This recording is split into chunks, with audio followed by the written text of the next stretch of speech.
parties asked that we produce the geodatabase files supporting those analyses. We provided those on September 18th, and we uploaded them yesterday to the board's system in public and confidential versions. And Counsel for Farm Bureau has asked me to move to make those part of the record. So I guess what I'm doing is I'm moving admission of the geodatabase files uploaded to the board's website yesterday. Okay. Are there objections? Well, possibly. When you say public and confidential, are you stating that the public version is a single piece of paper that says confidential? Yes, that's my understanding. Okay, so there is no public version of the data then, to be clear. And since I'll speak on behalf of myself, I don't have access or the ability of the software to interpret that data. Summit could easily convert that to PDFs so that it was easily recognizable and usable. And so I would request that they upload a PDF version of the exact data that is in confidential status. And then I would request an order requiring them to upload the same as public, and that this shouldn't be a secret. Two things, Your Honor. The PDF data is already uploaded. That's what was provided initially. Those were converted to PDFs in order to provide the maps to everyone in a format they could utilize. The follow-up request was to provide the native format files, that is the geodatabase files. That's what we've subsequently uploaded yesterday and are moving admission on. With respect to simply making the dispersion analysis public, I believe the board has already ruled on that matter, and I won't reiterate all those arguments again. Okay, Mr. Taylor. Thank you. I would join Mr. Jorde in asking that somehow the actual documents be provided to counsel who have signed the confidentiality agreement in a form that we can use. Like Mr. Jorde, I don't have the proprietary software that is required to open those documents. And if it's the same as the previous documents we already got, what's the point of these geotechnical documents or whatever the heck they are? But we just need to see what they are, to see if they are anything that's substantive or if it is just a duplicate. I don't know. Ms. Greenhagen. Yes, Your Honor. We support the Summit's motion. The PDF file has already been uploaded. Everybody has access to that. What we've requested is that the shape file, which allows the board and board staff to have interactive access to that information. It's very helpful and be able to layer that information on top of the other information the board already has. And we think it would be helpful to the board to have that information. Ms. Colas. I agree with Mr. Taylor. I think that everyone who has the opportunity to view those records should have it in a form that they're able to analyze and to evaluate. Okay. Well, I appreciate the notes on objections. The board will admit into the record. Seems like we maybe have some miscommunications, and one side thinks they're submitting exactly what you're asking for, and the other side doesn't see that. So perhaps over break you can visit, or your tech people can talk to one another and iron that out. So thank you. Appreciate it. Anything else? Yes. Another housekeeping. I would like to formally re-offer Exhibit 576 and 577. Those are discovery responses of Summit. I think maybe 2 weeks ago we discussed that a portion of Summit's discovery responses were confidential and a portion was not. So the new 576 and 577 are exhibits that only have the confidential portions redacted, and I discussed that I would do that. And I think Summit's okay with that, but they can speak for themselves. No objection to that, Your Honor. All right. With no objection, the board will admit. And then a final piece of evidentiary housekeeping. Last week, Summit and the Jorde landowners had agreed to that stipulation, and stipulation on not calling certain non-Exhibit H landowner witnesses in exchange for waiving cross and getting their pre-filed testimony and exhibits and evidence. And then Mr. Taylor had an objection over the weekend. He withdrew that objection and filed it. And so what I'd like to do is just read those exhibit numbers into the record so the record's absolutely clear that they've been offered and received. Okay, very good. So I'll just read these. They're not in numerical order, sorry, but I'll just read them in anyway. 594, 579, 612, 485 and 486, 469 and 470, 474, 477 and 478, 479, 480, 481, 483, 484, 491, 492, 493, 494, 487, 488, 489, 490, 595, 596, 472 and 473, and lastly 597, and we would offer admission of all of those exhibits. Objections? I don't have the filed stipulation in front of me, but if those are the exhibits indicated on the filed stipulation, we have no objection. Yep, that's correct. I read them right off the stipulation filed by Mr. Dublinsky on September 27th of 2023.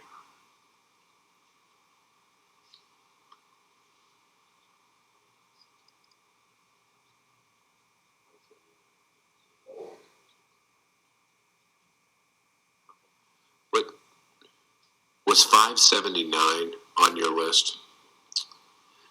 Let me check. Yes, it was.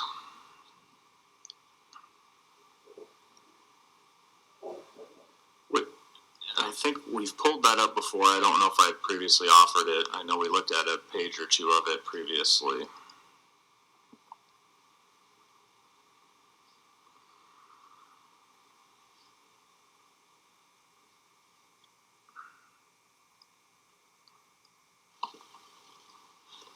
I don't believe that's testimony. I believe that's pictures. I just want to make sure that we're all on the same page on what it is. Yeah, correct. And some of these may be attachments. So, Okay. yeah. Just making sure that's what we all. Yeah, just to be clear, the stipulation should be for the pre-filed testimony and the pre-filed exhibits for the listed witnesses. Okay. Good. Thank you. Okay. Any other housekeeping items? Well, maybe we can talk at your convenience about tomorrow, or if tomorrow is happening. But for today, we're prepared to call all the witnesses, at least I think all the witnesses we have listed, yeah. I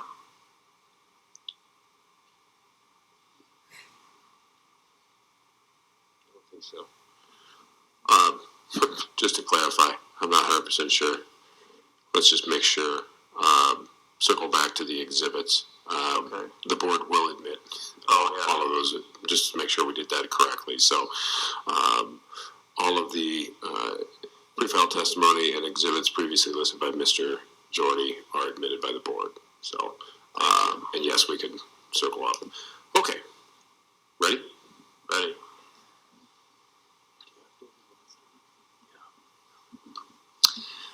Landowners would call David Weber virtually.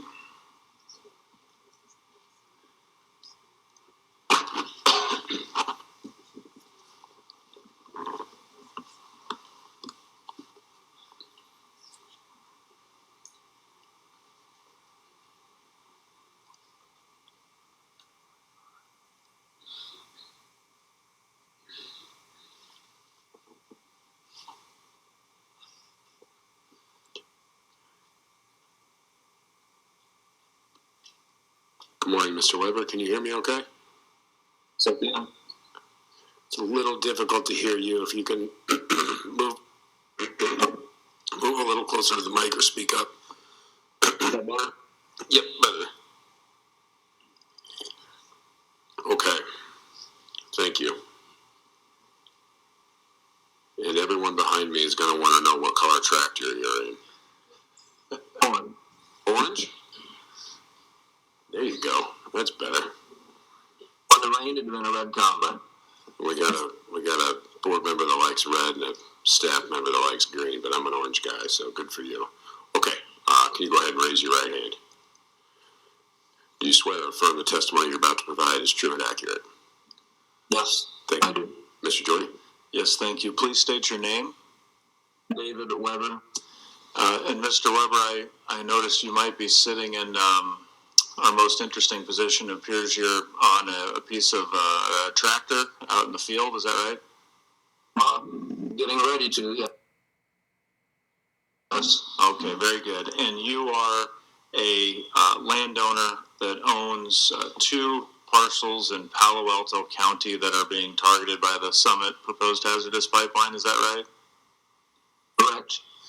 And in this matter, you caused to be filed pre-filed testimony, which are some questions and answers you've provided, as well as a couple attachments to that testimony. Is that correct? Yes. And if we were to walk through all of those questions and answers today, which we're not going to do, would you provide substantially the same answers as you did in your pre-filed testimony? Yes. And can you think of any substantive update or correction that's important for the board to know at this time? Yeah, I might expand a little bit on a couple of them. Okay, and are those clarification items or corrections from your prior written testimony? Not really corrections, just maybe a little more added to it. Okay, and would what you want to add be based on the last couple of months since you prepared that testimony? Yes. All right, what is that you'd like to add? More on the safety of the line. I have learned about the word plume, and I didn't mention that before, I don't think. Okay, very good. And any other topic? No, I really don't have any notes or anything. I just, whatever you ask, I'll answer. Okay, very good. And so with that, we would offer exhibits 345, 346, and 347. Are there objections? I don't believe so, although I only show in the docket one attachment or exhibit to the pre-filed testimony. What is the second one? Well, mine, let's see. Let me see, maybe I have my notes.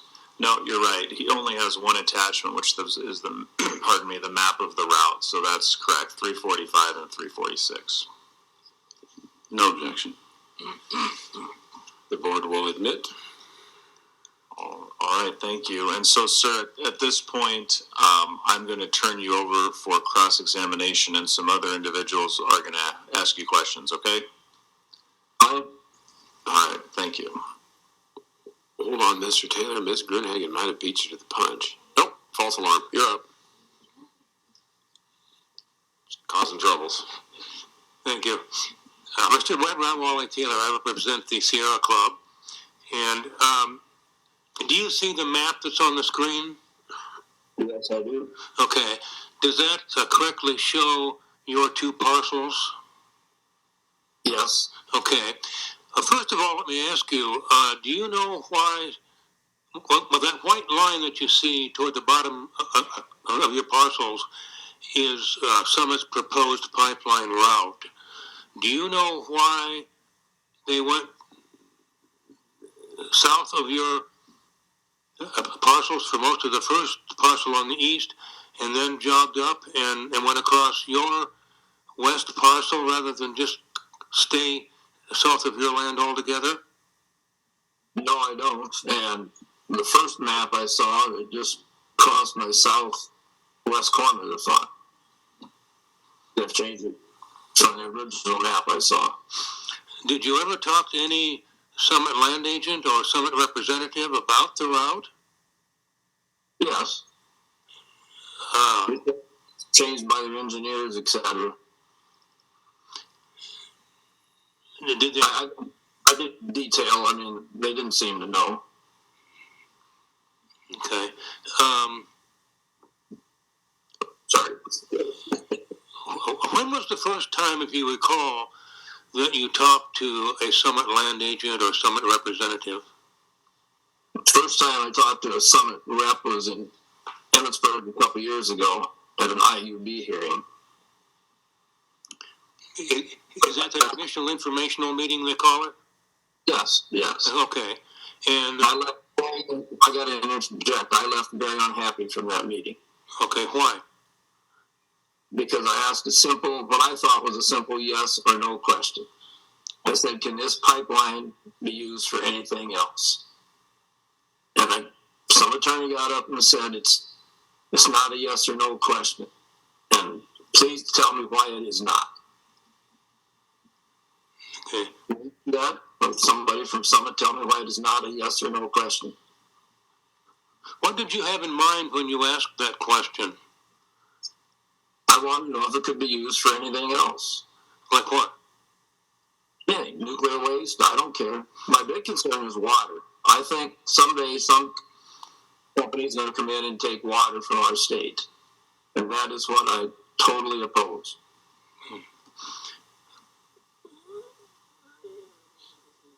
Did you ever talk with Summit agents about a proposed easement and the terms of the easement? Yes. Can you tell us what the nature of those discussions were? My first question was, will the easement holders assume all liability? And I was told, no way. And my reply was, if the guy is designing, building, and profiting from this company will not assume liability, why in the hell not? How did you feel about the negotiation process with the Summit agents? It was really a no-go, because as far as I was concerned, if they won't assume liability, why should I? Did you feel like there was really any negotiation about it? Oh yeah, we talked things, but it was a no-go until we could get the liability issue signed. I had some questions, and they would try to answer. Okay. Did you talk with Summit agents about an alternative route? No, because I'd either push it closer to my neighbors, or it would be closer to my acreage, which I had considered selling off of that line. But after talking to a realtor, they said I would have to disclose that there was a proposed pipeline. And I thought, I'm not going to push that on anybody. The alternate route would either go closer to my neighbors or closer to my acreage. So I figured it was a no choice for me. I do have an idea where they could put the route, but I would refrain from telling you that on public forum.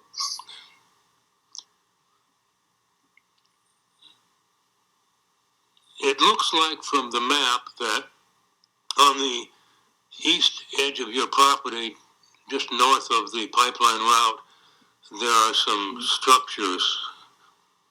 What is that? You see? East of my property, oh no, that'd be north of my property. That's my acreage. Okay. And my building, it's not an acreage, it's a part of the farm, but it's where I lived. Okay. So you live right there? No, I did. After my wife passed and my father passed, I moved to the home farm. Okay. So does anybody live in that? No. Okay. And it looks like just to the south of your property, there's perhaps a homestead of some sort? Yes, there is. Okay. Does somebody live there? Yes. Okay. Do you know how far that would be from the pipeline route? Probably 600 feet or less. Okay. I'm not stepping off. Okay.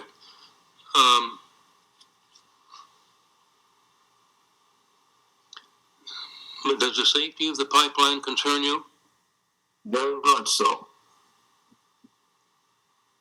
Why? Well, one is, like I said, I just recently learned about the term plume. And if it's in the Dakotas, it's public knowledge, and I don't know why it can't be discussed here. Okay. That would have calmed down a lot of people if we knew what the plume zone was. But I've done just limited research or asked questions of people. They said a plume zone, like what, on an 8-inch pipeline is what, 1,800 feet? And if it's a 24-inch pipeline, it's 9 times that. I think people should be made aware of that, whether if those are accurate or not. But someone can clear that up real easy. Yeah. If there were a pipeline rupture there on your property, where would be the nearest emergency response personnel? Where would they come from? From what I gathered at the earlier meetings, it would be from like Mason City. And how far is that? About 100 miles. Okay. I mean, there's EMTs in the small towns around, but they can't do anything. From one of them, I talked to one.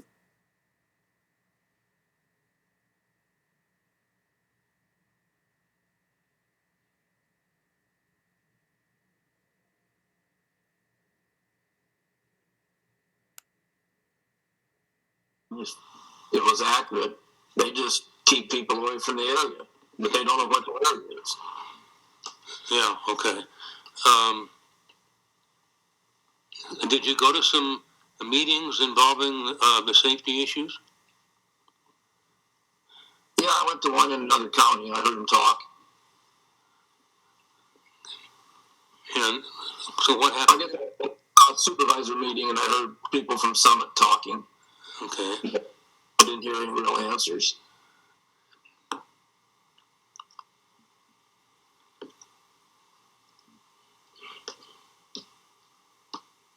Yeah, do you have any future plans for your property that would be impacted by the pipeline? Well, I considered grid tiling. Circumstances work out, and I mentioned earlier, considered maybe selling off an acreage, but I wouldn't even consider it with the pipeline.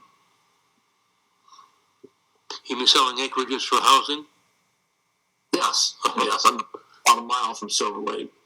People have expressed interest, and after two different realtors said you should disclose the proposed pipeline. You don't disclose things in a real estate sale, from my limited knowledge, if it's a good thing.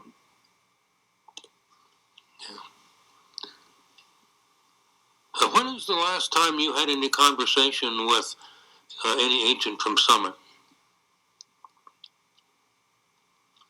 Been months. Okay. And what was the nature of that conversation? Just, he was I said I'd get back to him if I had a change, and he said, "How you doing? You want to talk?" And I said, "I'll get back to you." Nothing specific. Okay. Did the agents ever mention eminent domain to you? I think I brought it up first. And I said, but for the letter we got, or knowledge, they come right out and said, "You don't talk, it's eminent domain." And that's kind of hard to negotiate when they start off that way. To me, that wasn't a negotiation, it's extortion, for Christ's sake. yeah. Okay. Thank you. That's all the questions I have. Ms. Coles? Good morning, Mr. Weber. I'm Jean Colas, Colas Family Farms, and I have a few questions. There's a jog in that line. Do you have any easements on that property? Existing easements? Yeah, I think there's one for rural water. And where is that located? That'd be up by the building site. can't remember if it goes, so I think it goes all the way through. You mentioned tile fields. How is that proposed pipeline going to affect your tile lines? Well, there's what goes over the county tile, I think. It did on the first map. I haven't looked at this one because I didn't figure to ever get this far. But, yeah, it's going to cross my tile.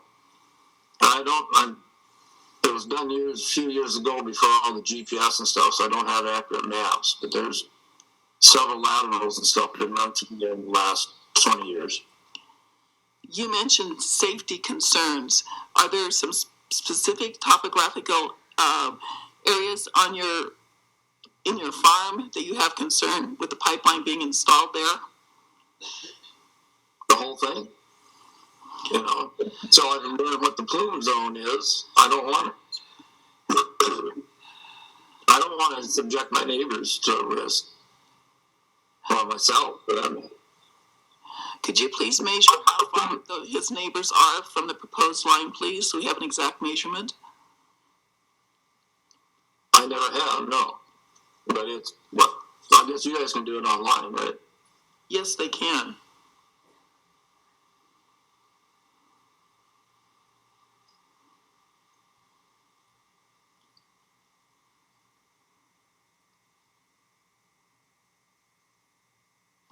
$593. I guess 600, not too bad. You did good. Okay. You mentioned you felt that Summit should handle the liability for safety on this. All liability, not just safety, whatever happens. Have you attempted to get liability insurance from your insurance company? Yes. And what was the response? It depends on what happens. Kind of maybe not. Not convincing enough to me. And I should assume liability for something that's being forced upon me. Maybe the state should. Or the ethanol plants. You mentioned concern about water consumption. Can you expand on that a bit? You know, we hear the talk about the maximum amount of CO2 Summit may take out, but I want to know what the minimum amount is. Since this all started, I've learned about the huge amount of water that will take to move it. So what happens if they move 1 pound a year? They use the same amount of water? So not only are you assuming the risk to have this pipeline built with no knowledge of how far the plume is going to go, you have concern about it damaging the welfare and the income in providing water so that the farmers can continue to support the United States or feed them and also other countries? Objection. Well, yeah. State your objection. It's not a question, it's just a statement. I asked him if he agreed. Well, my concern is on Mr. Weber. I apologize. It's all right, no problem. We appreciate it.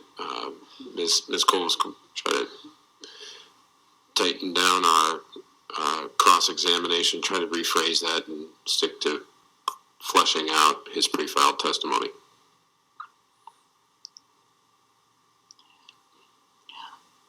Are you concerned about the massive amount of water usage that the conversion to this CO2 gas will affect Iowa farmlands production? Yeah.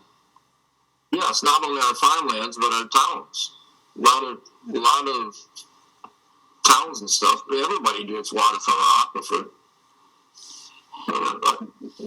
My concern is it's going to move water out of the state for no benefit for us.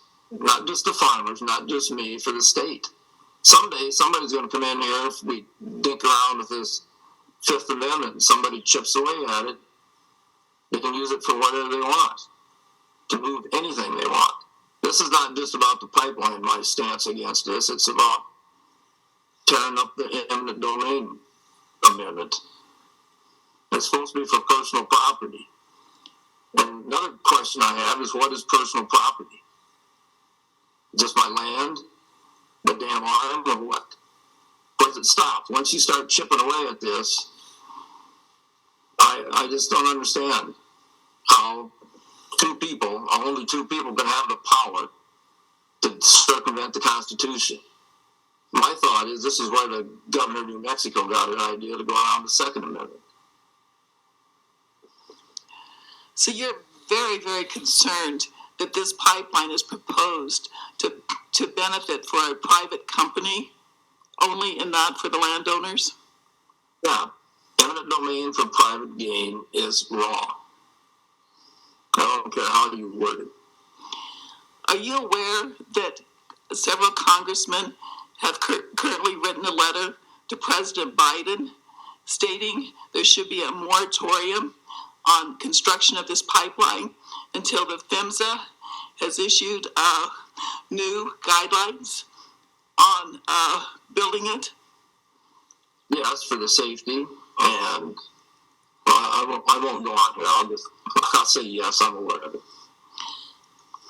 Do you feel this board should postpone this hearing until that's done? I think they should postpone or cancel it until they have a place to go with this CO2. The Dakotas have both stopped it. You don't stop at the top. You don't build something from the top down. You start from the bottom up. Once North Dakota approves it, then South Dakota, then maybe I'll listen to them. But until they have a place to get rid of this stuff, it seems absurd. Those states have elected officials in charge of the boards and the permitting. Do you have concern that Iowa has an appointed board? Yeah, I just don't see how two people can change the Constitution. Correct me if I'm wrong. I truly believe that only elected officials should have that right. Thank you very much. No further questions.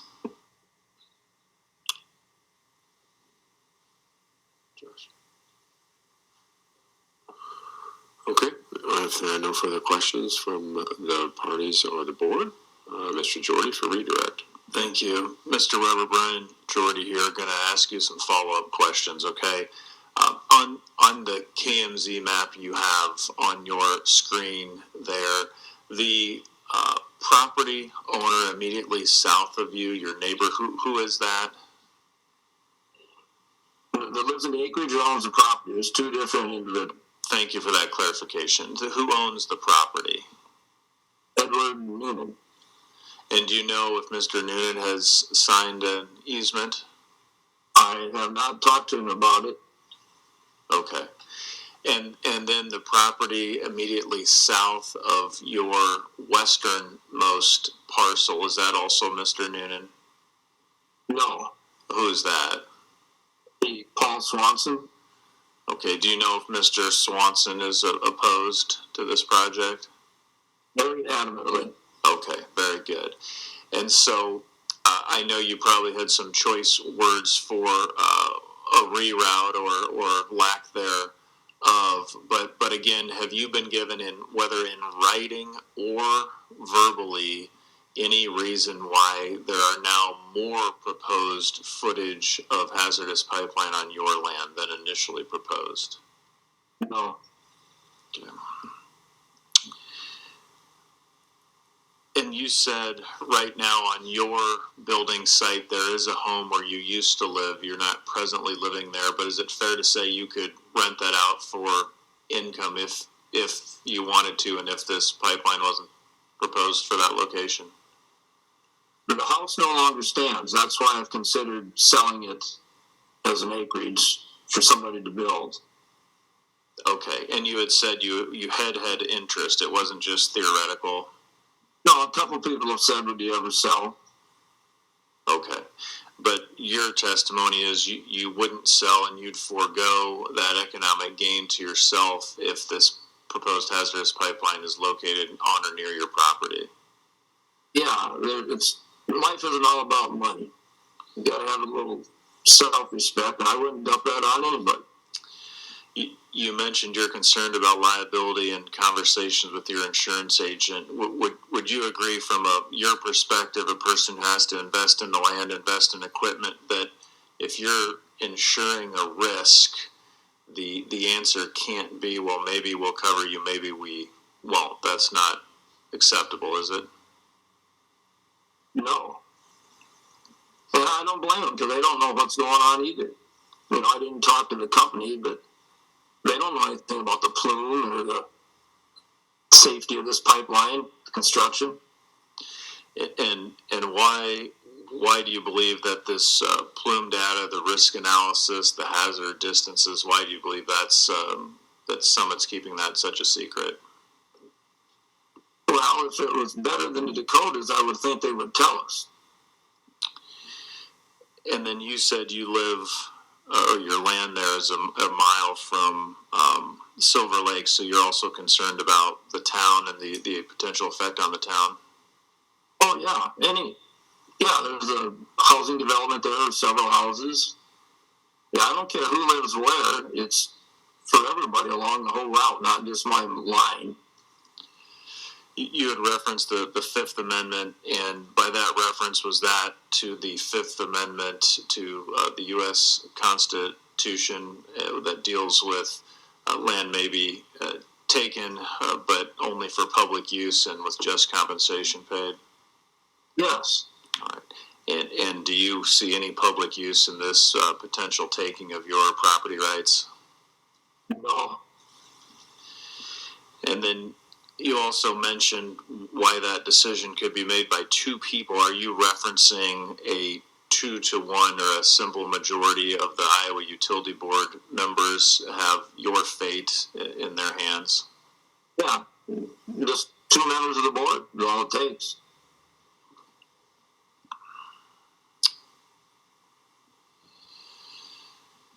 Sir, I don't have any further questions for you.